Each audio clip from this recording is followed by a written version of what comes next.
सरकारी बैंक में नौकरी पाना चाहते हैं तो आपको पहले ये पता होना जरूरी है कि किस किस पदों के लिए वैकेंसी निकाली जाती है और आप किस पद के लिए आवेदन कर सकते हैं और आपके पास उस पद के लिए योग्यता है या नहीं। इन सभी बातों को ध्यान में रखकर ही आप तैयारी कर सकते हैं। आपको ये भी जानना जरूरी होता है कि बैंकों में पीओ और क्लर्क के अलावा भी अन्य कई स्पेशलाइज्ड फील्ड में नौकरी निकलती है।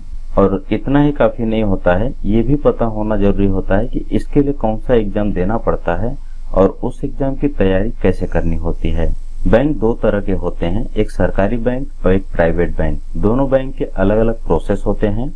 IBPS एक ऐसा बैंक रिक्रूटमेंट बोर्ड है जो बैंक के खाली पदों की भर्ती के लिए पेपर और एम्प्लॉय सिलेक्शन प्रोसेस को आयोजित करता है। जब इसमें जिस व्यक्ति का चयन होता है उनको बैंक में नौकरी मिलती है। इसके साथ ही SBI अपने नए कर्मचारी की भर्ती के लिए खुद ही पेपर और पूरी प्रोसेस आयोजित करता है।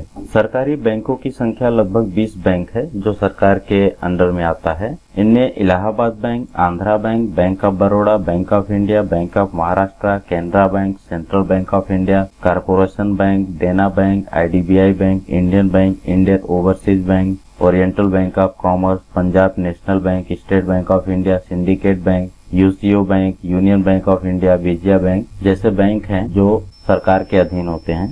सरकारी बैंकों में भर्ती आमतौर पर 3 चरणों में की जाती है: प्रारंभिक परीक्षा, मुख्य परीक्षा और साक्षात्कार परीक्षा। प्रारंभिक परीक्षा में बैंक में नौकरी के लिए उपरोक्त सभी विषयों में 100 अंक के लिए 100 प्रश्न होते हैं जिसके लिए 1 घंटे का समय होता है। और मुख्य परीक्षा में इन्हीं विषयों से 200 अंक के लिए 150 प्रश्न होते हैं, इसके लिए 3 घंटे का समय होता है। और साक्षात्कार में आपकी बुद्धि, कौशल और मानसिकता का मूल्यांकन किया जाता है। जो भी परीक्षार्थी होते हैं उनका 80% परीक्षा में अंक और 20% आपके साक्षात्कार के आधार पर चयन होता है। सरकारी बैंक की सैलरी लगभग 25,000 से 60,000 तक के बीच में होती है। इसके साथ ही आपकी काबिलियत के अनुसार बढ़ती भी रहती है। इसमें सरकार द्वारा ग्रेड पे भी किया जाता है। बैंक में पद बहुत होते हैं और सबके लिए अलग अलग नौकरी पाने का तरीका होता है। बैंक में नौकरी करने के लिए आपको कम से कम 12वीं पास होना जरूरी है और उसके बाद पद के अनुसार शिक्षा मांगी जाती है। IBPS के क्लर्क पद में आपको ग्रेजुएशन पास करना जरूरी होता है। कुछ बड़ी पोस्ट के लिए आपके पास मास्टर डिग्री का भी होना जरूरी होता है। ये सब बैंक की नोटिफिकेशन में आप आसानी से देख सकते हैं। बैंकिंग के क्षेत्र में हर साल लाखों आवेदन निकाले जाते हैं। इस क्षेत्र में ज्यादातर परीक्षा IBPS द्वारा आयोजित करवाई जाती है। ये बैंकों में क्लर्क और PO पद के लिए होती है।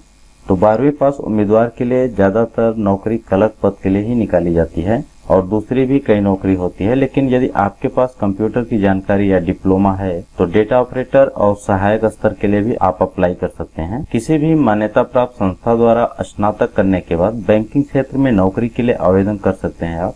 इसके लिए IBPS द्वारा आयोजित CWE कॉमन रिटर्न परीक्षा को उत्तीर्ण करना होता है और क्लर्क परीक्षाधीन अधिकारी मतलब PO और प्रबंध परीक्षार्थी मतलब MT विशेषज्ञ अधिकारी SO के विभिन्न पदों के लिए अपने विषय से संबंधित पद के लिए आवेदन कर सकते हैं। गवर्नमेंट बैंक में जॉब के लिए आयु सीमा लगभग 20 से 30 साल तक के बीच में होनी चाहिए। आरक्षित को 3 से 5 साल की छूट दी जाती है। कई कोऑपरेटिव बैंक लिखित परीक्षा और इंटरव्यू के जरिए PO और क्लर्क की पोस्ट के लिए रिक्रूटमेंट करवाते हैं। IBPS और SBI एग्जाम की तुलना में ये एग्जाम काफी डिफिकल्ट होता है। बैंकिंग में कंप्यूटर की जानकारी महत्वपूर्ण मानी जाती है। बैंक में ज्यादातर काम कंप्यूटर बेस पर किए जाते हैं, इसलिए आपको कंप्यूटर की नॉलेज रखना बहुत जरूरी होता है। बैंक की जॉब के लिए चाहे वो सरकारी जॉब हो या फिर प्राइवेट जॉब, इन जानकारी के साथ साथ मान्यता प्राप्त संस्था का प्रमाण पत्र भी होना जरूरी होता है। इन जानकारी के साथ साथ मान्यता प्राप्त संस्था का प्रमाण पत्र होना भी जरूरी माना जाता है। सरकारी बैंक में परीक्षा के विषय में सामान्य ज्ञान, मात्रात्मक योग्यता और संख्यात्मक तर्क, तार्किक प्रश्न, कंप्यूटर का ज्ञान, अंग्रेजी ये सब होते हैं।